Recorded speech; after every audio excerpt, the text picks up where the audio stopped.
Selamat datang di Svara Cita Edukasi. Bersama saya, Novanda Bulu.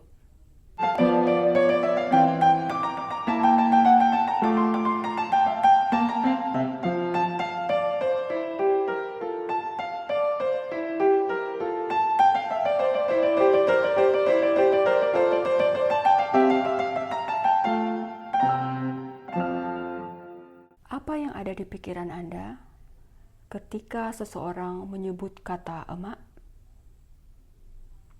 Apakah emak-emak yang jika mengendarai motor atau mobil sein kiri tapi belok kanan? Atau emak-emak yang kalau sudah kumpul bersama pasti bahas orang atau suka ngegosip? Kedua hal di atas identik dengan hal negatif. Tetapi bagi saya, banyak hal-hal positif yang bisa digali jikalau mereka menyadari kekuatan yang mereka miliki. Ada ungkapan bahwa emak-emak adalah ras terkuat di dunia. Memang ini merupakan ungkapan hiperbola atau ungkapan humor.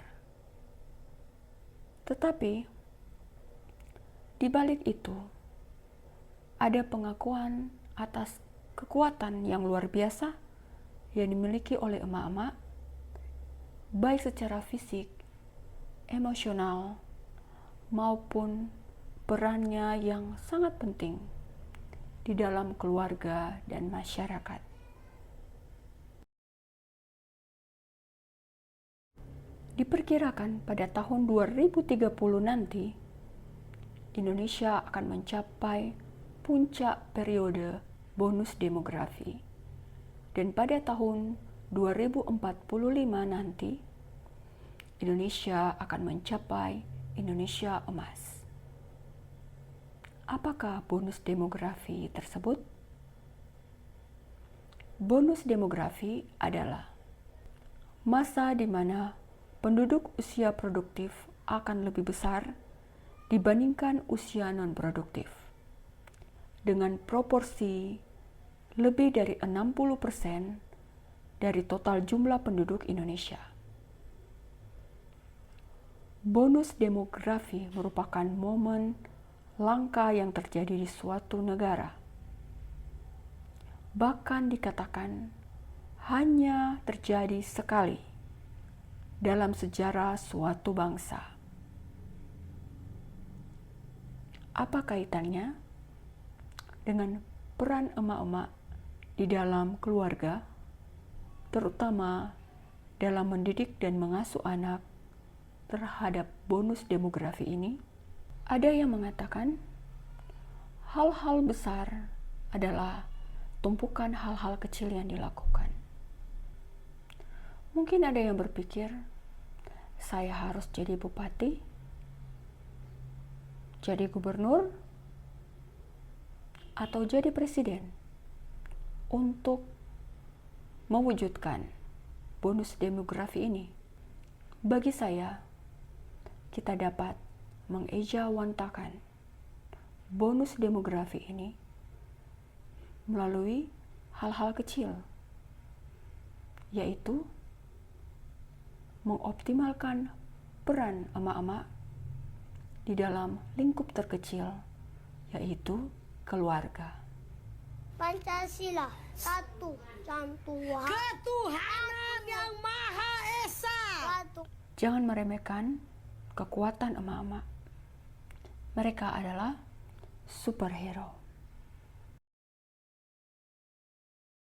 Sebuah artikel yang ditulis oleh Muhammad Rafli Apriansyah Adin mengatakan label generasi emas sering digunakan untuk menggambarkan Gen Z sebagai kelompok yang penuh potensi. Mereka dianggap sebagai individu yang kreatif, inovatif, dan beradaptasi dengan cepat terhadap perubahan teknologi. Namun di balik pujian ini ada stigma bahwa mereka juga cenderung malas. Menurut laporan Deloitte Global 2023 menemukan bahwa Gen Z memiliki kecenderungan untuk menghindari pekerjaan yang dianggap tidak memberi makna dan tujuan. Mereka lebih memilih pekerjaan yang sejalan dengan nilai-nilai mereka. Pertanyaannya, jika ada pekerjaan yang tidak sesuai dengan minat bakat mereka, maka rentan Gen Z ini untuk bekerja malas-malasan atau selalu ingin resign dari pekerjaannya. Bagaimana emak-emak dapat membantu Gen Z untuk menjadi lebih tangguh?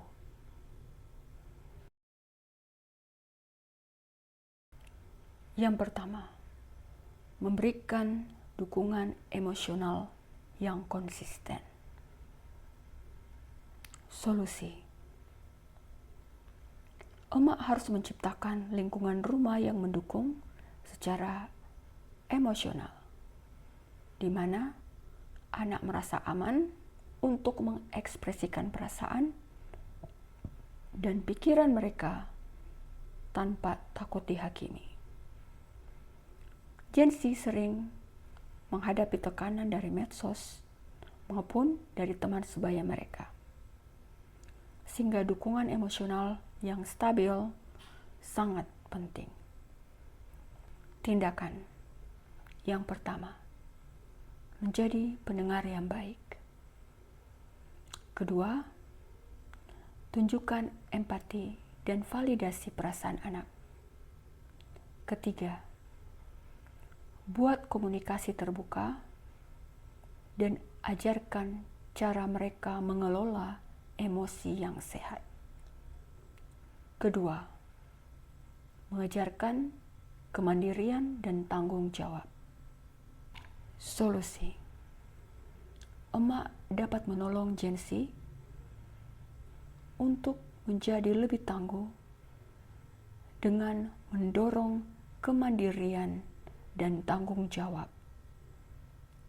Ini membantu anak mengembangkan kemampuan mengatasi masalah dan membangun kepercayaan diri. Tindakan: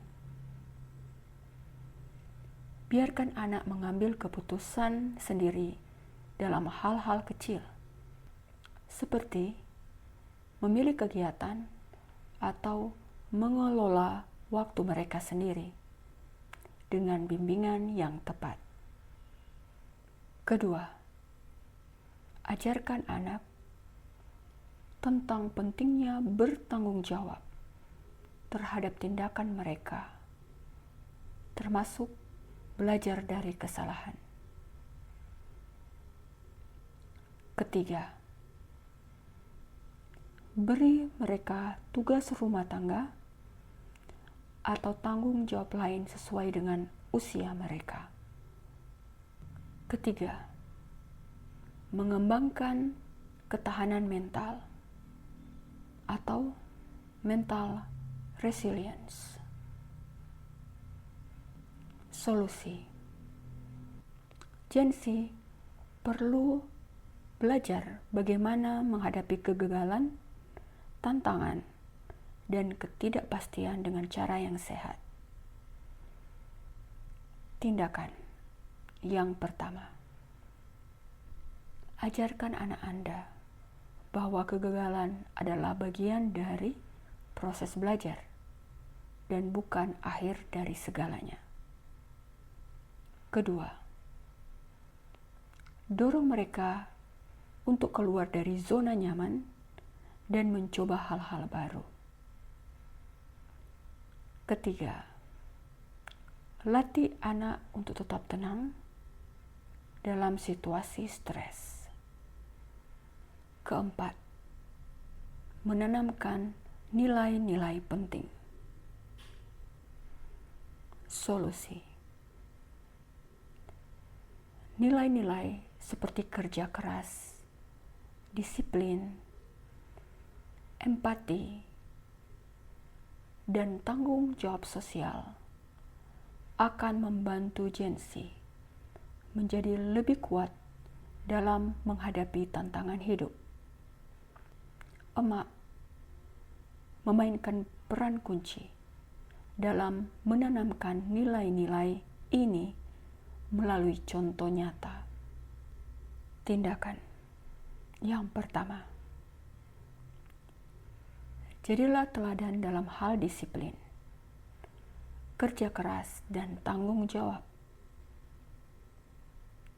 Anak belajar dengan meniru perilaku orang tua mereka. Kedua, dorong anak untuk terlibat dalam kegiatan sosial atau komunitas. Ketiga,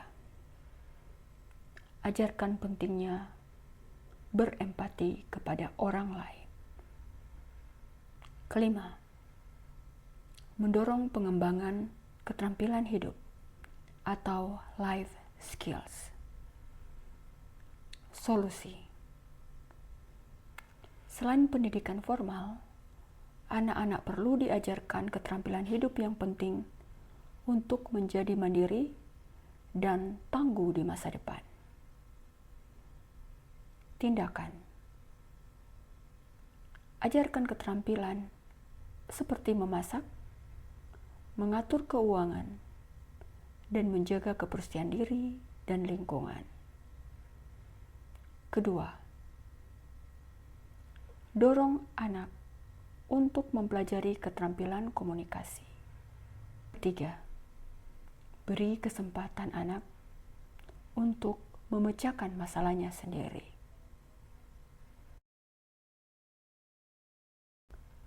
Emak sangat berperan penting di dalam kesuksesan seorang anak, baik secara fisik maupun mental. Keteladanan Anda sangat dibutuhkan anak Anda. Anda disiplin, maka anak Anda akan disiplin.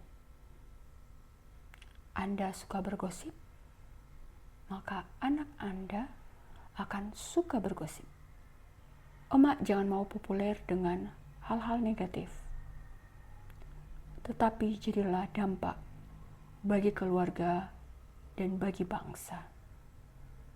Dengan peran emak yang kuat dan bijak, Gen Z dapat menjadi generasi yang tangguh dalam mencapai masa depan. Dan generasi emas di tahun 2045 niscaya akan terwujud. Apa kesuksesan seorang emak? Kesuksesan seorang emak ketika dia melihat anaknya sukses, bukan hanya karir saja, tetapi menjadi manusia yang berguna bagi masyarakat dan anak yang berbudi pekerti luhur. Salam hormat saya kepada seluruh emak di Indonesia. Episode kali ini dibuat karena saya terinspirasi dengan kehidupan tante kami yang pada beberapa waktu lalu sudah berpulang.